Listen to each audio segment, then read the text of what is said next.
Alors l'autre jour, j'étais en coaching, en challenge, pour ne pas te mentir, j'ai organisé un challenge cette semaine. Et en fait, il y a une question de quelqu'un dans ce challenge qui était super intéressante. Et j'avais envie de revenir dessus. En fait, j'étais en train de parler d'assumer sa posture de parent, j'étais en train de parler du mindset de la maman et j'étais en train de dire, bah écoute, quand l'heure du parc est terminée, on peut tout simplement dire à son enfant, bah voilà, le parc c'est terminé, accompagner son enfant pour ça et puis bah, simplement se tenir à ce qu'on a dit et peut-être d'avoir, si on veut se remettre en question, de ne pas se remettre en question à ce moment-là, mais de tenir le cadre et ensuite, eh bien, on peut toujours se remettre en question après. Voilà. Et il y a une question de quelqu'un qui me dit, mais en fait, si on décide de l'heure du fin de parc, est-ce qu'on n'est pas en train d'entrer dans un rapport de force avec notre enfant? Et en fait, j'ai trouvé cette remarque vraiment géniale.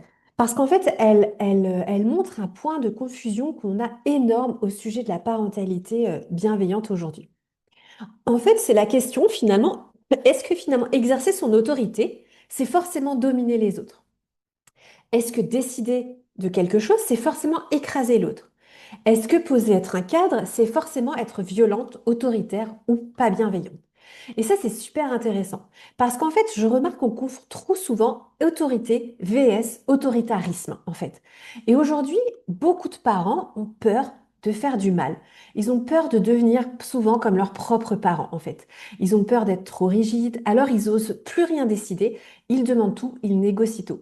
Le problème, c'est que ça, c'est déjà épuisant et qu'en plus, c'est même pas sécurisant pour nos enfants. Nos enfants ont besoin qu'on ait un mindset de leader, qu'on soit leader de notre famille, qu'on puisse guider nos enfants avec calme et sur lesquels ils puissent venir bah, se frotter et leur dire que bah non, on est calme, on sait où on va et on sait qu'on l'emmène avec bienveillance et avec respect parce que euh, voilà, on emmène nos enfants parce qu'on a réfléchi à ces questions.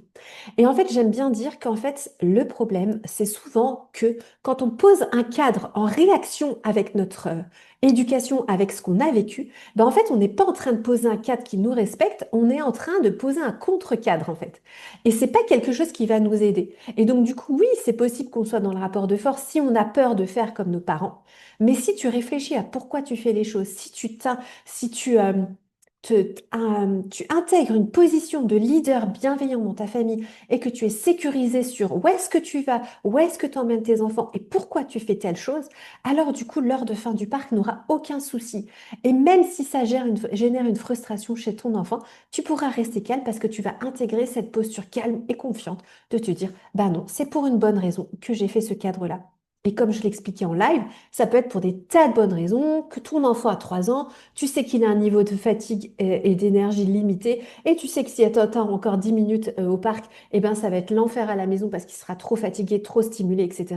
Eh bien, en fait, c'est pour le bien-être de ton enfant.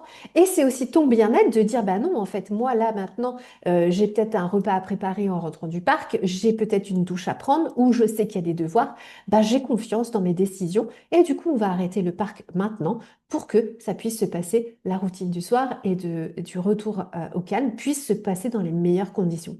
Et en fait, c'est OK. L'idée, c'est tu n'es pas dans le rapport de force quand tu sais pourquoi tu fais les choses et quand tu fais les choses où tu sais que c'est de manière bienveillante. Et en fait, le cadre, c'est pas un contrôle, c'est un filet de sécurité.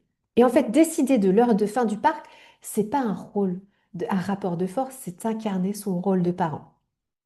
En gros, quand on dit on rentre dans 10 minutes, je te préviens maintenant, comme ça tu peux finir tranquillement, qu'est-ce qu'on est en train de faire?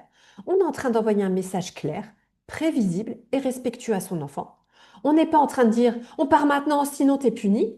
On n'est pas non plus en train de dire tu veux jouer combien de temps? Alors 10, 15, 20, 30 minutes. Ouais. En fait, voilà, c'est juste une direction qu'on pose avec calme. Et en fait, le vrai rapport de force, c'est quand on lutte pour avoir raison. Un rapport de force, c'est quand on crie pour qu'il obéisse, c'est quand on menace, c'est quand on cède à son enfant qui râle, ou quand on se sacrifie, ou quand on cède parce qu'on craque.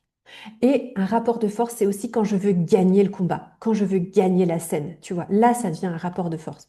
Mais en fait, poser un cadre serein, assumer clair, c'est pas de la lutte, c'est de la responsabilité. Et en fait, c'est un petit peu ce que fait un pilote d'avion, si tu veux. Il décide de l'altitude, pas pour faire un bras de fer avec les passagers, mais en fait pour les amener à destination en sécurité. Et c'est ça que tu fais quand tu annonces un cadre et que tu peux être assumé ton cadre.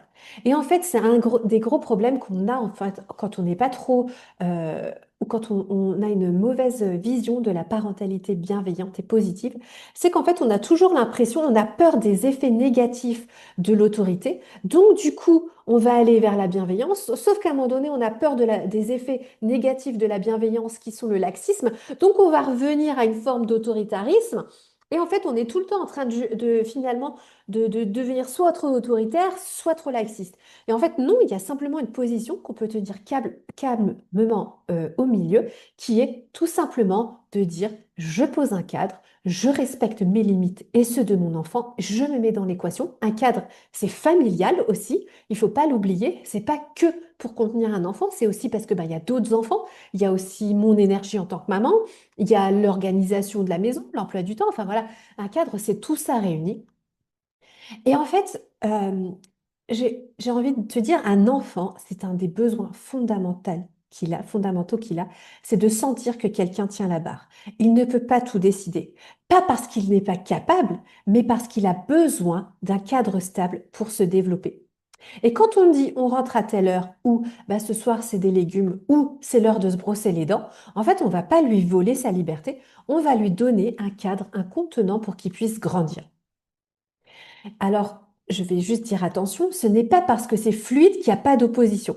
On peut avoir un enfant qui râle, qui dit non et qui teste, d'accord? C'est OK, d'accord? Ça fait partie du fait de venir tester le cadre, c'est tout à fait normal. Mais ça ne veut pas dire que tu as un rapport de force si ton enfant râle ou si ton enfant n'est pas content ou qu'il est frustré. Ça veut simplement dire qu'il exprime ses émotions et que et que lui, il teste et que toi, tu restes la base.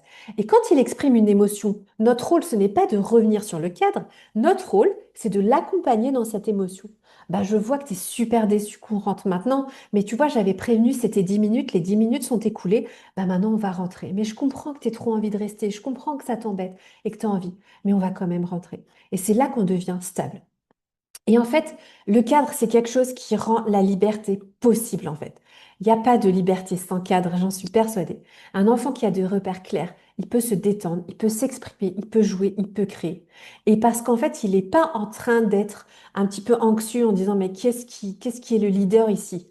En fait, il sait. Et quand tu poses un cadre, toi aussi, tu libères son énergie et tu gagnes aussi ton énergie. Et tu n'es plus dans l'énervement, tu ne te fais pas manipuler par cette peur que tu as de trop en faire ou pas assez en faire, et tu deviens cette figure parentale stable, aimante et claire. Alors non, poser un cadre, ce n'est pas un rapport de force, c'est un leadership parental. C'est choisir de guider sans dominer. Et en fait, c'est tenir son rôle sans s'excuser non plus. On est les parents, on est les guides de nos enfants et on ne va pas s'excuser non plus de guider nos enfants vers ce qu'on pense être le meilleur. Ça ne veut pas dire qu'on ne fait pas d'erreur, ça ne veut pas dire que notre posture est toujours ajustée, ça ne veut pas dire qu'on n'est pas faible ou fatigué parfois, mais ça veut dire qu'on a quand même cette posture-là. Et si tu veux en savoir plus sur comment, justement, quand tu n'as pas cette posture-là, que tu cries, que tu cèdes ou que tu n'as pas été ajusté, tu peux quand même en faire un outil de parentalité positive, contacte-moi, on en reparle, c'est vraiment mon domaine. Salut, salut!